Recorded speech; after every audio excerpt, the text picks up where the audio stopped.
आपल्या वर्गातली खुशी आहे ना, तिचा बर्थडे, त्यासाठी केक घ्यायला आलो होतो. काय खुशीचा बर्थडे? मग आपण पण गेलं पाहिजे. काय गरज नाही. अगं पण आपण सगळे एका क्लास मधले ना. मग एका क्लास मधले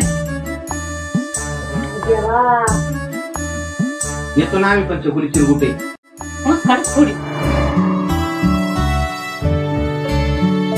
तू काय करतो? मी वडिलांना कामात मदत करतो आणि जॉब पाहण्याचं चालू. हो ते मेन आहे बरं का. पहिलं जॉब बघ म्हणजे घरच्यांचं पण टेन्शन जातं. हा हो.